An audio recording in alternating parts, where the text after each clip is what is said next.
Assalamualaikum warahmatullahi wabarakatuh. Perkenalkan, nama saya Insyira Afifah Bakri dengan stambuk D117038.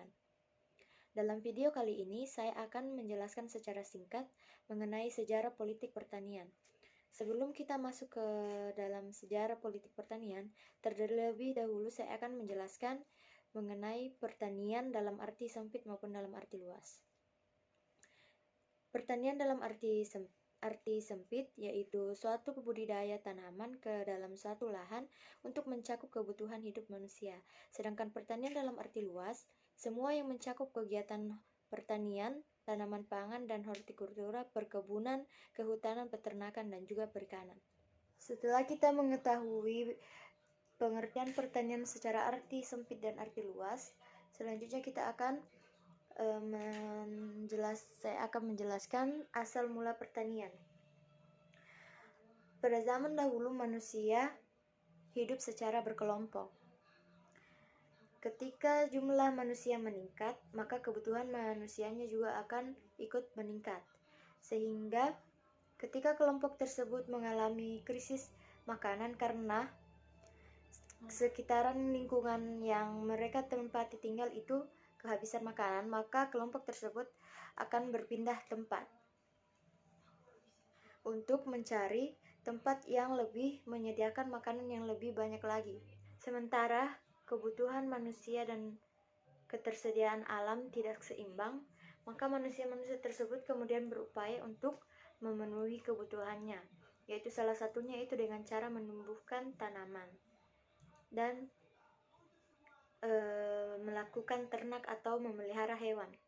Nah, dengan cara menumbuhkan tanaman tersebut, kemudian kita mengenal yang istilah namanya itu pertanian. Sedangkan perkembangan atau sejarah perkembangan pertanian di Indonesia dimulai pada zaman kerajaan, yaitu pada saat itu bertani merupakan kehidupan pokok rakyat dan sumber penerimaan bagi pemerintah. Penerimaan negara terutama terdiri atas pembayaran in natura dan jasa-jasa tenaga kerja penggarap tanah, di mana petani menyisihkan hasil panen dan waktu bekerja untuk keperluan pemerintah dengan pembayaran tersebut sebagai imbalan atas perlindungan pemerintah. Selanjutnya itu perkembangan pertanian pada masa zaman Belanda. Pada saat itu terdapat 7 zaman. Yang pertama itu zaman VOC pada tahun 1600 sampai 1800, yang mana masyarakat diwajibkan untuk menjual komoditi tertentu kepada VOC. Kemudian yaitu zaman kekacauan atau ketidakpastian pada tahun 1800 sampai 1830 atau zaman sewa tanah. Yang mana di sini pemerintah sebagai pemilik tanah dan petani sebagai penyewa. Kemudian, petani diwajibkan untuk membayar pajak bumi sebesar 2/5 dari hasil tanah garapannya. Nah, zaman ketiga yaitu zaman tanam paksa pada tahun 1830 sampai 1850. Pada zaman ini, masyarakat dipaksa untuk bekerja dari awal penanaman sampai dengan proses produksi di pabrik-pabrik. Petani yang pada mulanya mempunyai kebebasan untuk menanam dan bekerja di tanahnya sendiri, terpaksa harus bekerja sesuai dengan aturan kolonial yang terawasi dengan ketat.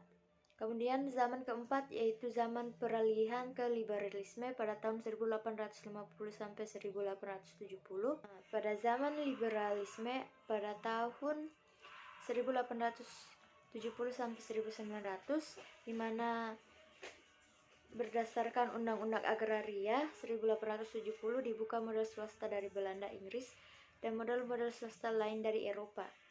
Di sini diberlakukan sistem hak tanah atau hak heritage, yaitu hak penguasaan tanah selama 75 tahun dengan kemungkinan diwariskan atau diperpanjang. Kemudian pada zaman ke-6 yaitu zaman politik etnik 1900 sampai 1930. Kemudian zaman terakhir yaitu zaman depresi atau perang pada tahun 1930 sampai 1945.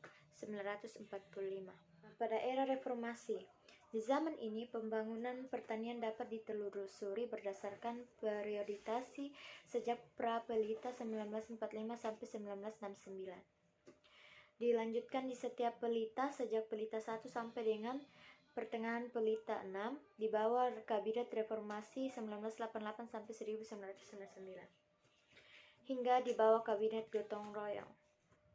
Kemudian kita akan membahas mengenai sejarah politik pertanian di Indonesia. Sejarah politik pertanian di Indonesia dimulai pada masa Orde Lama pada tahun 1950 sampai 1980. Politik pertanian yang dibahas di sini pada masa Orde Lama yaitu Revolusi Hijau. Revolusi Hijau adalah usaha untuk pengembangan teknologi pertanian untuk meningkatkan produksi pangan, mengubah dari pertanian tradisional ke pertanian teknologi atau yang lebih maju atau modern. Kemudian pada awal Orde Baru. Pada awal Orde Baru, politik pertanian di sini yaitu panca usaha tani.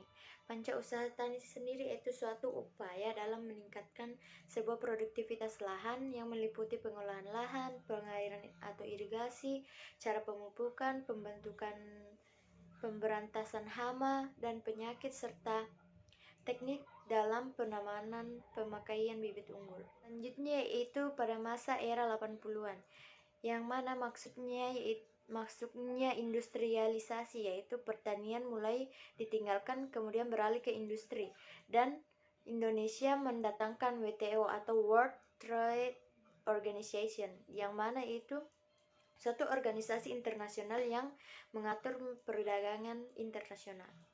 Kemudian pada tahun 1995, politik pertanian mulai masuk AOA atau Agreement of Agriculture, yang mengatur dan mengharuskan bahwa kebutuhan pangan suatu negara harus impor minimal 15%. Pada tahun 2003, Indonesia bergabung dengan AFTA. Perjanjian ini mengatur biaya dan pajak impor yang memudahkan komoditas negara lain masuk ke Indonesia. Kemudian pada tahun 2004 sampai dengan tahun 2014, ekstensifikasi dan intensifikasi pertanian, masuknya ACFTA atau ASEAN China Free Trade Area.